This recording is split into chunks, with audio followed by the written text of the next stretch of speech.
malaya po kami na nakalalapit sa inyo. Salamat po, Panginoon, sa iyo pong kabutihan sa amin. Salamat sa iyong mga biyaya, Panginoon, na natatanggap namin sa inyo. Bagaman alam namin sa amin pong mga sarili na hindi kami deserve na makatanggap ng mga bagay na ito.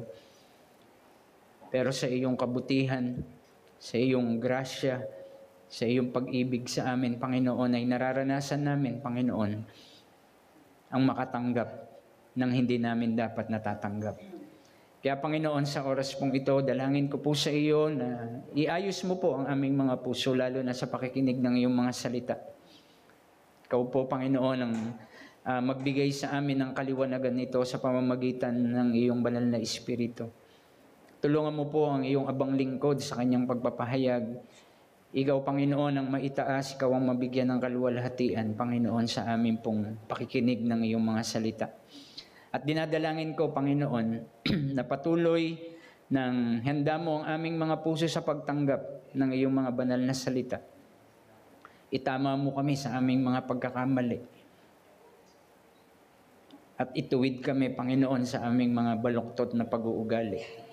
At ang dalangin ko po, Panginoon, na maisagawa po namin sa aming pang-araw-araw na pamumuhay sa magulong sanlibutan ang lahat ng iyong ituturo at iaaral sa amin ngayong umagang ito.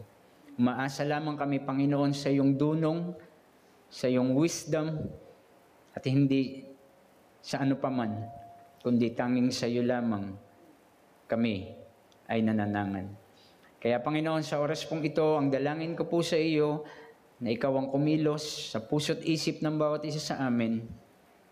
Ikaw ang mabigyan ng luwalhati. Ikaw ang masamba. At ikaw ang mabigyan ng kapurihan ng bawat isa at ng iyong mga anak sa oras na ito. Ito po ang aming dalangin sa tanging pangalan ng aming Panginoong Hesukristo. Amen at amen. Pwede na po kayong makaupo. Marami pong salamat sa pagkakataon na makapagsalita uli sa inyong harapan. At pero bago po ako maghayag ng salita ng Panginoon, ay nais ko munang pasalamatan si Jabez. Jabez, thank you. At pasalamatan kayo, Reformed Baptist Church of Malabon, sa pangunguna po ng inyong pastor, si Pastor Eli Kanya, Ephraim. Si Eli Kanya po yung tatay ni Pastor Ephra pala. So, Pastor Ephra, dahil kami po ay, ang amin pong iglesia, ang Christian Evangelical Church of Veterans, ay nasa ilalim po ng oversight ng Malabon. At nagpapasalamat po kami kasi mga ilang buwan na po kaming nasa proseso ng pag-oversight ng Malabon, and kami po ay nagagalak, natutuwa kasama ng mga deacons at members ng church namin. Ay kami po ay taus-pusong nagpapasalamat sa inyo pong pasensya, sa inyong labor, no? Salamat po ng maraming sa mga deacons na pinadadala sa amin pag nagpi-preach, sa mga preacher na dinadala sa amin para makapagturo. Marami pong salamat sa inyo dahil malaking tulong po 'yon para sa aming iglesia ang matuto patungkol sa salita ng Panginoon. Kaya salamat po ng marami sa Reformed Baptist, tama ba? Reformed Baptist na Church of Malabon. Kasi naalala ko pa rin yung Christian Evangelical Church of Malabon dahil dito ako nanggaling. Maliit pa lang, nandito na ako, kasama ako ng husband ni Ate Beck. Kaya nagkukwentuhan nga kami ni Boy, sabi ko kay Boy tuloy, Sam na pala, preacher Sam. Kasi si Boy maliit pa ng time na yun eh. Kaya preacher Sam, no, na nagkakwentuhan kami, sabi ko, naalala ko na naman si Pastor Eli. Sabi ko kasi kahit saan kami yakagin nun ay talagang punta. Pagka sinabi niyang punta tayong Maysan, punta. Lakad, walang pamasahe, lakad. Ganun po yung ginagawa. Napakasipag po ni Pastor Eli kasi nun. Kahit na monumento, Bible study, wala na siyang pamasahe. Hanggang monumento na lang pamasahe niya. Galing ATS eh. So maglalakad na lang yun para makapunta rito. So ganun yung love niya sa atin. na as a church, no? Ganun yung pag-ibig niya. At siguro ngayon, panahon na ito, nakikita ninyo sa maraming mga simbahan, marami yung palaspas, no? May nakita na ba kayong mga palaspas sa maraming simbahan? Opo, dahil ngayon po ay sinasalubong daw nila si Kristo nung unang time yung triumphal entry. No, kaya kukuha sila ng puputol sila ng sanga, tapos mga leaves, tapos inilalagay nila sa daanan ni Jesus Christ. And then they were shouting, pati yung mga balabal nila ay nilalagay nila doon sa harapan. They were shouting, Hosanna in the highest. No? Pagpalain ang kingdom ni David na darating. No? Pero alam po ninyo, yung mga sumisigaw ng Hosanna na yun, sila rin po yung sumigaw ng crucify him. Ipako siya sa krus, ipako siya sa krus. Kasi ang totoo, mga kapatid, hindi naman nila love si Christ. Ang totoo, hindi naman nila love ang Panginoon. Kaya nga ang topic na pag-uusapan natin ngayon sa umagang ito, makikita natin sa 1 John chapter 2 verses 15 to 17, love the Lord, not the world. Love the Lord, not the world. Alam po ninyo, ibinigay ng mga scholar kay Apostle John yung pag-uukol sa kanya bilang Apostle of Love. Dahil kung mapapansin natin, mariing ipinapahayag ni Apostle John sa kanyang mga reader, sa kanyang mga audience, regarding Christian calling to love. At alam po ninyo, out of 221 instances of the word love in the New Testament, 42 ang nailista ni Apostle John sa kanyang epistle, 1 John, 2 John, and 3 John. So kung makikita natin, out of 21, 42, so almost 20% ang naisulat ni Apostle John yung word na love dito sa kanyang mga epistle. That is why siya nga ang tinawag ng mga scholars na Apostle of Love. Kung inyo rin mapapansin, isinulat ni John ang letter na ito sa mga simbahan doon sa kanila na kung saan ito ay infected and lito dahil sa kanilang mga maling turo sa mga maling turo na nakapasok sa kanila. Ang sinasabi ng mga false teachers na kami rin naman ay enlightened. Kami rin naman ay naliwanagan. Pero ang sinasabi sa kanila ni John, huwag kayong maniwala, hindi totoo yan, it's a lie. They were still in darkness. Nasa kadiliman pa rin sila. Because in reality, ang kanilang mga turo, ang kanilang mga practices, inihahayag nito na sila ay hindi talaga nagkaroon ng pagkakilala sa Panginoon. At ito sa pag-aaral natin sa 1 John, magmula po sa chapter 2, makikita natin sa 3 hanggang 17 ay makikita natin yung mga tests upang ma-evaluate ng mga mambabasa ni John yung mga false teachers kung sila ba ay nasa sound doctrine. At makikita natin, ang unang test na ginawa ni John ay makikita natin sa chapter 2 verses 3 to 6, yung moral test. Kailangan nandoon yung obedience. Dito ay ipinapakita ni John na ang authentic na pananampalataya obeys God's commandments. Yun po yung makikita natin sa 3 to 6. At yung isa pang test na ipinahayag ni John dito is yung relational test, love for others. Chapter 2 verses 7 to 11. Dito naman ay ipinapakita ni Apostle John na ang authentic na pananampalataya nagmamahal sa kapatiran. Kung ikaw ay tunay na may pananampalataya sa Panginoon, dapat mahal mo ang katabi mo. Ngayon, di ba? So, kung wala kang katabi, mahalin mo yung nasa likod mo. Lahat ng kapatiran, yun daw yung authentic na pananampalataya, nagmamahal sa kapatiran. Kahit na hindi lovable, mahalin mo kasi kapatid mo siya sa pananampalataya at dapat mo siyang mahalin. Yun yung isa sa pinapakita rito ni Apostle John na test. Ang pangatlong test na pinapakita naman dito ni Apostle John is the doctrinal test. Ito yung verses 15 to 17 na ating pong pag-aaralan. Ito yung believing the truth about the Lord. Dito ay pinapakita ni John na ang authentic faith is not of the world. na ang tunay na pananampalataya ay hindi rito sa mundong ito, bagkus ito ay nalalaman niya at sinasampalatayanan niya ang katotohanan about sa Panginoon. Walang middle ground, walang gitna. Dahil kung mahal mo ang kamunduhan, nakatitiyak ako that you do not love the Father. Dahil yun yung sinabi ng Bible. And if you love the Father, nakatitiyak din naman ako na namumuhi ka doon sa mga bagay na kamunduhan. Ibig sabihin, mga kapatid, walang gitna. Hindi pwedeng love mo yung isa at hate mo at love mo rin yung isa. Hindi pwede. Hindi pwedeng mahal mo silang pareho. At hindi rin pwedeng hate mo silang pareho. Dahil kung mahal mo ang isa, tiyak, kinamumuhian mo yung isa. At kung kinamumuhian mo yung isa, tiyak, mahal mo ang isa. Di ba yan ang sinabi? You cannot serve two master. It's either kamuhian mo yung isa or mahalin mo. You devote your life dun sa Panginoong iyon. At dito nga, sa ating pong pag-aaral, alam ni Apostle John, recognize niya na mahirap itong gawin. Madaling sabihin, pero mahirap gawin. Dahil mapanghatak ang mundong ginagalawan natin. Napaka mapanukso yung mundong ginagalawan natin, mga kapatid. Nandyan, pag dito, okay tayo.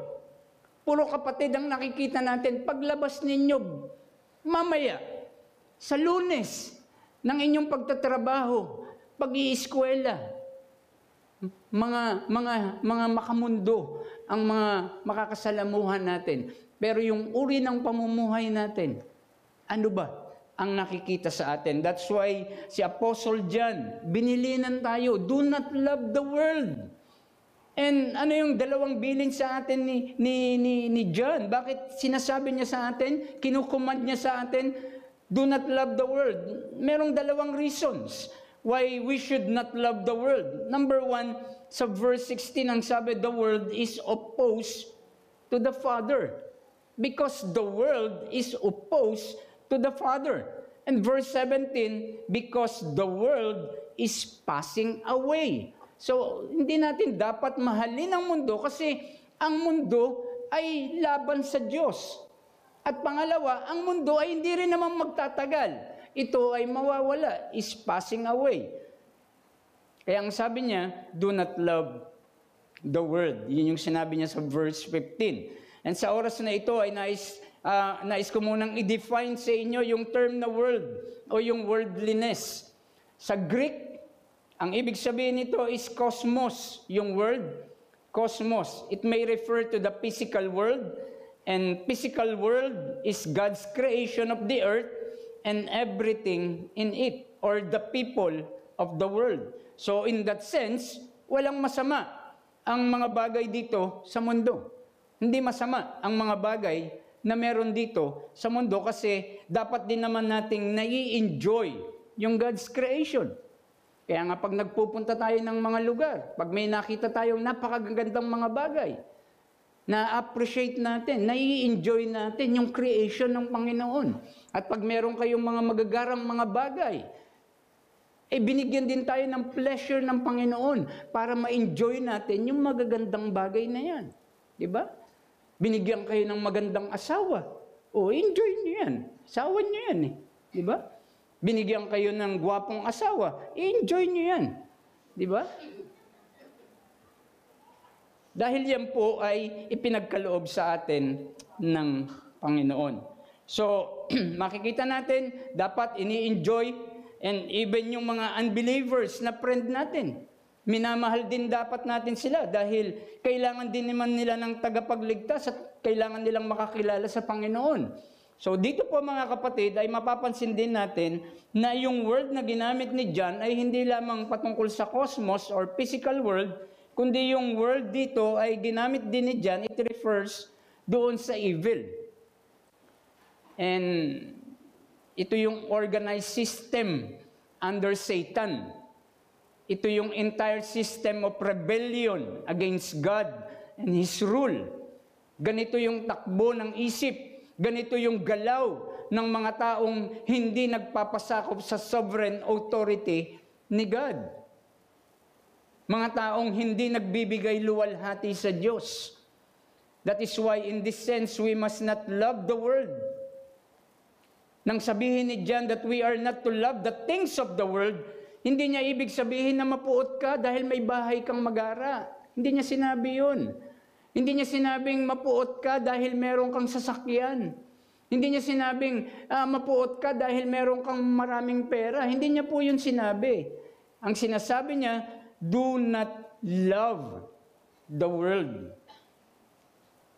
Nagiging masama po ang isang bagay, ayon po ito sa pakikitungo ng taong mayroon nito. Ang mga bagay sa mundong ito ay mabuti, mga kapatid, dahil Diyos ang nagbigay nito sa atin.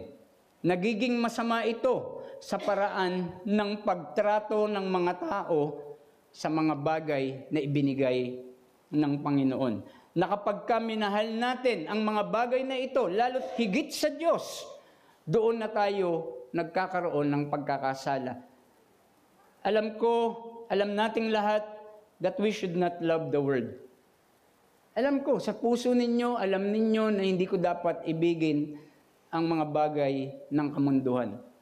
Pero mga kapatid, napakalakas ng hatak nito. Napakalakas ang hila, ang tukso ng mundong ito. That's why John recognizes this. Kaya nagbigay siya ng 2 reason not to love the world. And one reason na sinabi niya is do not love the world because the world is opposed to the Father. The world is opposed to the Father. So dito ay makikita natin yung 3 categories ng worldliness. Doon sa verse 16, the desire of the flesh, and the desires of the eyes, and pride of life. At yung Greek word ng desire dito na ginamit ni John is epitomia. It means an intense desire for some particular thing. A deep desire for something. Kaya nga kung magpo-focus lang tayo doon sa ating desire sa mundo or sa mga bagay ng kamunduhan kaysa sa ating Panginoon sa Diyos Ama, ito po ay pagtutuon doon sa hindi naman makapagsasatisfy sa atin. Dahil tanging si Kristo lamang ang makapagbibigay sa atin ng satisfaction. Only Jesus Christ. Sa NIV, ang pagkakasalin ay lust of the flesh, and the lust of the eyes, and the boastful pride of life. Mga kapatid, ito po yung mga marks. Ito po yung mga tanda of one who loves the world. Lust of the flesh, lust of the eyes, and the boastful pride of life. Ang ibig sabihin na ang pagiging makamundo is primarily ito po ay attitude na inuudyukan ng maling desires at ang maling self-promotion, yung pride natin. Ang pagiging makamundo ay pagkakaroon ng selfish desire para doon sa mga bagay na wala ka. Dahil wala ka, meron kang selfish desire. At ito rin ay pagkakaroon ng sinful pride para naman doon sa mga bagay na mayroon ka. Dahil marami ako, mayabang ako. Dahil marami ako, nagmamalaki ako. So, yung isa, dahil wala ka, kulang ka, anong ginagawa mo? Nagiging selfish ka na makuha mo yung isang bagay dahil wala ka. Nagiging greedy ka na. At dahil ikaw naman ay punong-puno, napakadami, na sa palagay mo'y wala ka ng kulang, nakapagmamalaki ka na. At nagyayabang ka na dahil alam mo ay mayroon ka. Diba? Yun po yung nangyayari sa boastful pride. At ang mga worldly person, mga kapatid, tries to impress people. Pero tayo dapat na mga Kristiyano, our goal is to please God. Tayo na mga Kristiyano, ang goal natin ay lagi nating mabigyan ng kapurihan ng Panginoon sa buhay natin. Ma-please natin ang Panginoon. Kaya nga ang utos sa atin sa 1 John chapter 2 verse 15, do not love the world nor the things in the world. And then ibinigay niya yung implication. Ano yung implication? If anyone loves the world, the love of the Father is not in him. Huwag kayong magmahal ng mga bagay dito sa sanlibutan. Ano yung implication niya? Kasi kung yan ang mahal ninyo, anyone who loves the world, the love of the Father is not in him. Isa lang ang ibig sabihin nun, hindi ka kasi anak ng Diyos. Wala kang tunay na pagkakakilala sa Panginoon, hindi ka tunay na mananampalataya because mahal na mahal mo ang sanlibutan. Sa verse 16, inilista ni John yung dalawang desires at isang attitude. The desire of the flesh, the desires of the eyes, at yung attitude is the pride of life. So ito pala yung mga dapat na binabantayan natin ng mga anak ng Diyos na dapat ay iniiwasan natin gawin. Ulitin ko mga kapatid, walang masama sa mga bagay dito sa mundo. Walang masama kung may bahay ka. Blessing yan. Grasya yan ng Panginoon sa iyo. Walang masama kung may sasakyan ka. Blessing yan. Grasya yan sa iyo ng Panginoon. Walang masama kung meron kang pera. Kung meron kang bank book. Blessing yan ng Panginoon sa inyo. Hindi po yan masama. Ang sinasabi ng Biblia, ang masama ay ibigin mo ang mga ito. Kaya nga sabi, do not love the world. Hindi po natin pwedeng i-demonize yung buong mundo o yung mga bagay dito sa mundo. Ibinigay din naman sa atin ng Panginoon ang mga magagandang bagay sa buhay mo upang maging kasiyahan mo. Kaya ka meron ngayon para maging masaya ka sa kung ano meron ka ngayon. Pero not to the point na mamahalin mo, up to the point na halos sambahin mo na.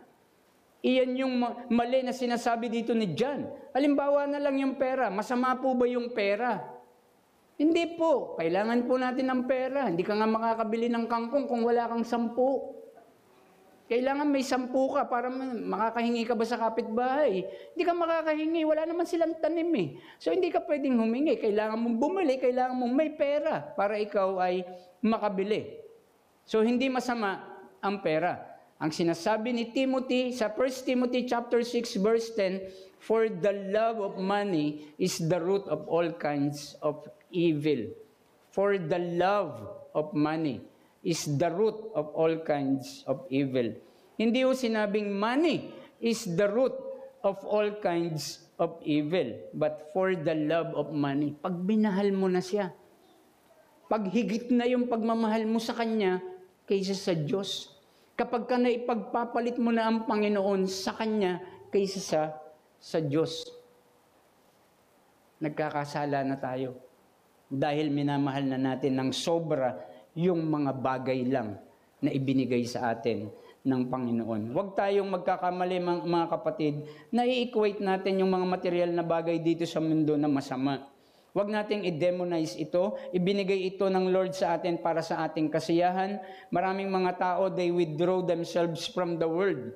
Ang ginagawa nila, namumundok. Meron po akong kilala, pumunta sa amin, sa church namin, Amish. Siya po ay laging nasa dagat daw. Ayaw niya makisalamuha gaano sa mga tao kasi para raw siya ay laging maging holy, banal. No? So, yun po yung ginagawa ng mga monastic movement, yung mga isolationist group na ayaw nilang makisalamuha sa iba para hindi raw sila magmukhang makamundo. No? Sila po ay umaalis sa mga lugar ng marami raw na makasalanan. Kaya yung iba nagpupunta ng bundok, yung iba nagpupunta ng dagat, more likely doon nila gustong tumira sa dagat ng maraming panahon kaysa doon sa lupa na maraming tao dahil marami raw tukso, maraming kasalanan.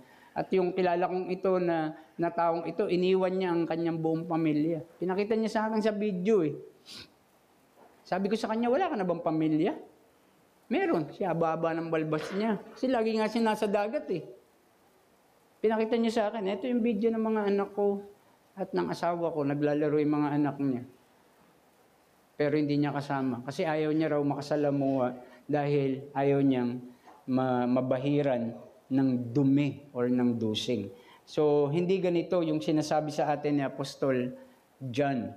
So, ulitin ko mga kapatid, ang sinasabi ni John, do not love the world. Why? Because the world is opposed to the Father. Yung mga bagay na halos mahalin mo na. yung mga bagay na inaipagpapalit natin sa Panginoon. Now, tanungin ninyo yung sarili ninyo. Ask yourselves, ano sa sinabi ni John about sa world and its desires ang nakatulong sa inyo upang makita mo kung paano mo maiiwasan ito na mahalin para na rin sa iyong kapakanan upang nang sa ganun ay ma-please mo ang Lord sa buhay mo? Mga kapatid, napaka mapanukso ng mundong ginagalawan natin. Ang laki-laki ng danger na even tayong mga Kristiyano ay mahatak nito sa mga kamunduhan. Na even tayo na mga nagsasabi na mga Kristiyano na ay nahahatak pa rin ng kamunduhang ito. That is why ang bilin sa atin ni Paul sa Romans chapter 12 verse 2, do not be conformed to this world, but be transformed by the renewal of your mind, that by testing you may discern what is the will of God, what is good and acceptable and perfect. Nakita natin mga kapatid, do not be conformed to this world, but be transformed by the renewal of your mind. Si J.B. Phillips said, do not let the world around you squeeze you into its own mold, but let God remold your lives from within. Hayaan mo ang Diyos ang mag-remold ng buhay natin sa kaloob-looban. Huwag nating hayaang yung mundo, yung mag-squeeze ng pagmumold sa atin. Hayaan natin ang Diyos ang magmolde ng buhay natin. Alam po ninyo, toward the end of Paul's life, nalungkot siya. Si Pablo, mamamatay na lang siya, nalungkot pa. Malapit na siyang mamatay, nalungkot pa. Alam niyo kung bakit? Kasi yung isa niyang kasama sa gawain, mas piniling mahalin ng mundo. Ang malungkot na sulat ni Pablo ay mababasa natin sa 2 Timothy chapter 4, verse 10. Ano ang sabi ni Apostol Pablo? For Demas, in love with the present world. Si Demas na in love sa present world, kasama niya sa gawain, has deserted me and gone to Thessalonica. Iniwan siya sa gawain. Why? Kasi na in love si Demas into this present world. Kasi naman, talagang nakakabighani ang mga gawa ng kamunduan, mga kapatid. And kahit na Kristiyano ka, hindi ka excuse para hindi mahulog. Marami na tayong kilala ng mga Kristiyano na dahil nabighani sa alok ng sanlibutan ito, nahulog, nagkasala. At hindi tayo excuse sa lahat ng ito, mga kapatid. That's why ito ay reminder sa atin ni Apostle John that even ikaw na yung pinakamalakas na Kristiyano na alam mo sa sarili mo ay malakas ka at ikaw ay spiritually ay nag-grow sa Panginoon, mag-ingat ka. Dahil baka mahulog ka. Kasi hindi mo alam na maraming nahuhumaling dito kahit ang mga Kristiyano. Mga kapatid, makikita natin na ang Panginoon ay Diyos ng pag-ibig. Tama ho ba? That God is love. Yes. Kasi sa New Testament, ang pag-ibig ng Diyos ay kanyang ipinakita sa kanyang common grace. Diba? Pinauulan ng Diyos sa mga believers and even sa mga unbelievers. Hindi lang naman umuulan sa tapat ng bahay ng mga mananampalataya. Lahat naman nauulanan. Pinasisikat ng Diyos ang araw sa lahat. Believers and unbelievers. Pero merong isang bagay na nagmamanifest dito, mga kapatid. Hindi lamang yung common grace, but also yung kanyang redemptive grace na kaya na parito ang Panginoong Hesukristo ay para tubusin niya ang kanyang mga minamahal na anak. Na kaya na parito ang ating Panginoong Hesukristo ay para tayo po ay kanyang pawalang sala. Kaya nga sa Ephesians chapter 1, makikita at mababasa natin doon, in love, He predestined us for adoption as sons through Jesus Christ. At dahil dito, ang Panginoon dapat ang pag-ukulan natin ng karapat-dapat na pagmamahal na dapat na inuukol sa Kanya. Hindi ba mga kapatid, if you love someone, kung mahal ninyo ang isang tao, di ba nagagalit ka kung mayroong sumisira sa kanya? If you love someone, kunyari, asawa mo, sinisiraan, di ba nagagalit ka? Kasi you love your wife, you love your husband. Nagagalit ka kung may sumisira sa kanya. And mga kapatid, higit sa Panginoon, kung alam mo na ang isang bagay ay makasisira sa pagmamahal mo sa Panginoon, ay hindi mo na ito dapat gagawin pa. Kung alam mo na ito ay hindi nakapagbibigay kaluguran sa Panginoon, ay hindi mo na ito dapat gagawin pa. Why? Kasi mahal mo siya higit sa lahat. Ano ang sabi ng Psalm 97 verse 10? O you who love the Lord, hate evil. Kayo na nagmamahal sa Panginoon, kamuhian ninyo ang masasama. Hindi kasi pwedeng mahal mo sila both. Hindi pwedeng mahal mo ang Diyos and at the same time, mahal mo rin ang kamalian. Hindi pwedeng mahal mo ang liwanag at mahal mo rin ang kadiliman. Hindi pwede yun. Yun yung malaking kasinungalingan na ini-impart sa atin ni Satan para even tayong mga Kristiyano ay mahumaling sa mga bagay na ito. Na pwede namang mabuhay ng sabay. Pwede ka namang mabuhay daw ng sabay na nagmamahal sa Diyos at nagmamahal sa kamunduhan. No! It's a lie. Hindi totoo yan, mga kapatid. Yan po ay gawa ni Satan para tayo po ay mamuhay ng hindi tapat sa gawain at pamumuhay na labag sa nais ng Panginoon. Mga kapatid, makikita natin sa Luke chapter 16, verse 13, ang sabi, no servant can serve two masters, for either he will hate the one and love the other, or he will be devoted to the one, or he will be devoted to the one and despise the other. You cannot serve God and money. Hindi po pwede talaga. Walang gitna. It's either you love God and hate the world, or love the world and hate God. Ang love dito, mga kapatid, is Greek agape, indicating that it is a commitment. Hindi ito feeling lang. Hindi ito pakiramdam lang. Ito ay commitment mo. Ito yung sinasabi ni John, kinukumand niya sa atin. Kaya nga naniniwala ako na the only way para mapaglabanan mo ang pag-ibig sa mundo ay sa pamamagitan ng paglago mo sa pag-ibig mo sa Panginoon. Para mapaglabanan mo ito. Tandaan natin ito, mga kapatid. Kapag ang puso mo ay bihag ng pagmamahal ng Diyos, tiyak ako na mas lalo kang mapapalapit sa Kanya at lalo mong mamahalin ang mga bagay na gusto ng Diyos na dapat mong gawin. Alam mo naman kung ano yung mga bagay na gusto ng Diyos na dapat mong gawin Why? Kasi sinulat niya yan sa Kanyang mga salita. Nakasulat yan, yung mga nais ng Diyos na dapat nating gawin. May mga bagay tayong mahal noon. Mahal na mahal nating ginagawa yon. Pero dahil tayo'y nakakilala na sa Panginoon, yung mga dating mahal natin ay hindi na natin mahal ngayon sapagkat ang nais na nating gawin ay yung mga nais ng Diyos na dating ayaw nating gawin. Yun na ngayon ang nais nating gawin sa buhay natin. At magagawa natin ang mga bagay na ito, mga kapatid, sapagkat tayo'y mga tunay na mga anak ng Panginoon. Si Thomas Chalmers, the only thing powerful enough to drive out our love for the world is our new love for the Lord, for the Father.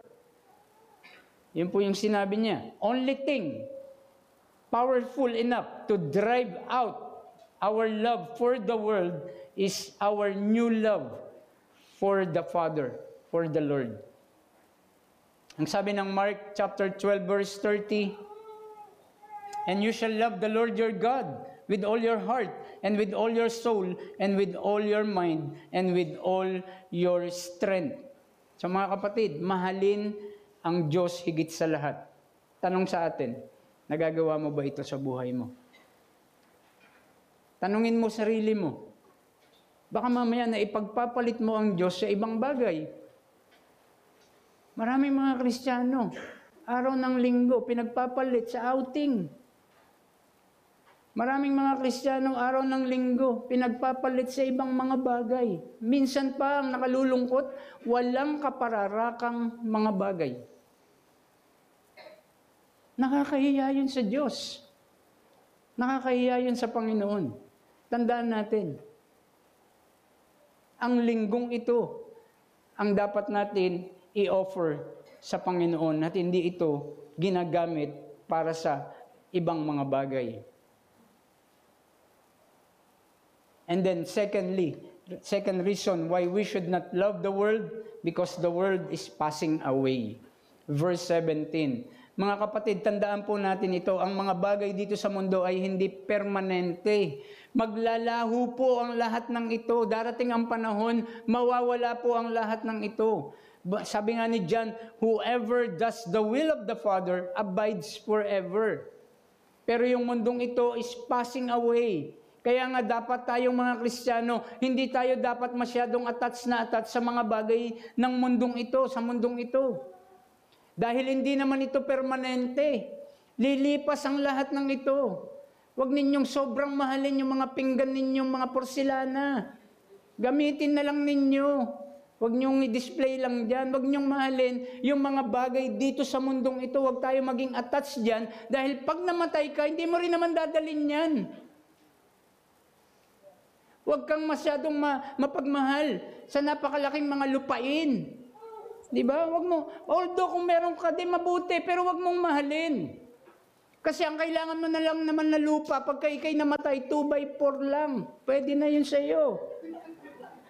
Yun lang naman ang kailangan mo. Kaya wag, sabi rito, it is passing away.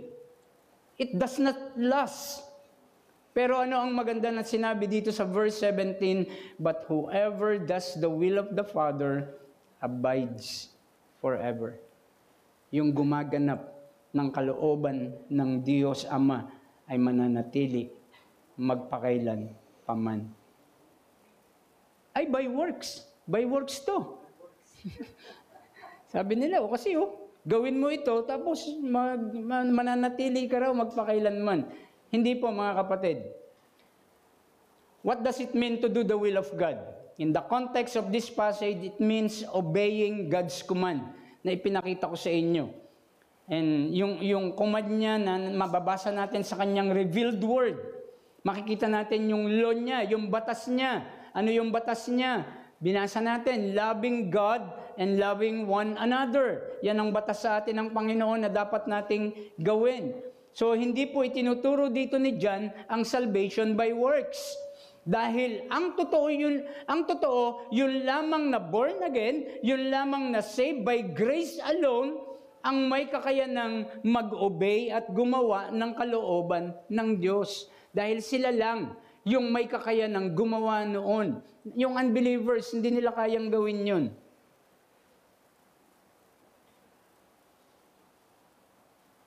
Tanging ang mga tunay na Kristiyano lamang po ang may kakayanang gawin ang will ni God. Not by merit, not by worth, but by the sanctifying grace of God. Dahil kung sa sarili lang natin, sa sariling talino, lakas, ay hindi natin kaya.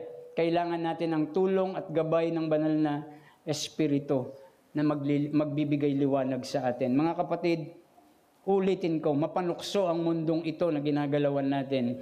At alam ko, nag-i-struggle kayo. Gaya ko, na nag-i-struggle din sa mundong ito. But take heart, dahil alam nating nagtagumpay si Kristo sa anumang panunukso sa kanya ni Satanas doon sa wilderness. Parehong panunukso ang ginagawa ni Satan sa atin. Magmula pa nung kaila Adan at Eva, dahil yung bunga ay napakaganda sa paningin, lust of the eyes, napakasarap kainin, lust of the flesh, at magiging Diyos ka pa, and that's pride. Ganon din ang ginawa niya kay Jesus Christ. Anong sabi niya kay Jesus Christ? Gawin mong tinapay yung bato. Lust of the flesh. Nakikita mo yung mga magagandang mga bagay dyan sa mundong ito? Mapapasayo lahat yan. Sabi ni Satan, sambahin mo lang ako. Lust of the eyes. Anong sabi ni Satan sa kanya? Dinala siya sa pinakamataas na tuktok. Magpatihulog ka, may mga anghel ka naman. Di ba Diyos ka, may mga anghel, sasaluin ka nun. Pride of life. The same thing, yung ginagawang panunukso sa atin ni Satan, magpasa hanggang ngayon. Pero take heart, mga kapatid, because si Jesus Christ ay nagtagumpay, and therefore, tayo man din na mga anak ng Panginoon.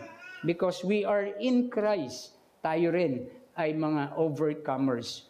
We are overcomers. Mananagumpay din tayo dahil nagtagumpay ang ating Panginoong Hesukristo. Mga kapatid, as a church, papaano tayong namumuhay? Bilang iglesia, papaano tayong namumuhay? If the church will live like the world, mawawalan ng impact ang testimony ng church sa mundong ito. Kung mamumuhay ang iglesia sa kamunduhan. If the church live like the world, ano ang gagawin ng church? Yung preaching of the word, gagawin nating entertainment na lang. Magdrama na lang dito. Di ba? Okay na yan. Hindi na natin ipapahayag na ang tao ay makasalanan at siya ay may gawad na hatol na kamatayan sa kanya. Hindi na natin ipapahayag yung mga nakakatakot na bagay na ito. Bakit? Ang ipapahayag na lang ng church ay yung mga bagay na nakakakiliti sa tenga para na lang nang sa ganun ay madala natin sa church yung mga taong ito. Pero mag-ingat tayo mga kapatid dahil hindi iyon yung itinagubilin sa atin ng Panginoon. Ang dapat nating preach walang iba is Jesus Christ and Him crucified. Yun yung dapat nating ipahayag sa church. Alam nyo, dapat every time na naririnig natin yung gospel, kahit na Kristiyano na kayo, kahit na mananampalataya na kayo, dapat naririnig nyo pa rin yun. Kasi sometimes dumadating sa point ng buhay natin, natutokso tayo, na baka nananangan ka na sa sarili mong galing at lakas, na baka nananangan ka na sa iyong talino, sa iyong wisdom, kaya dapat naririnig mo pa rin ang gospel.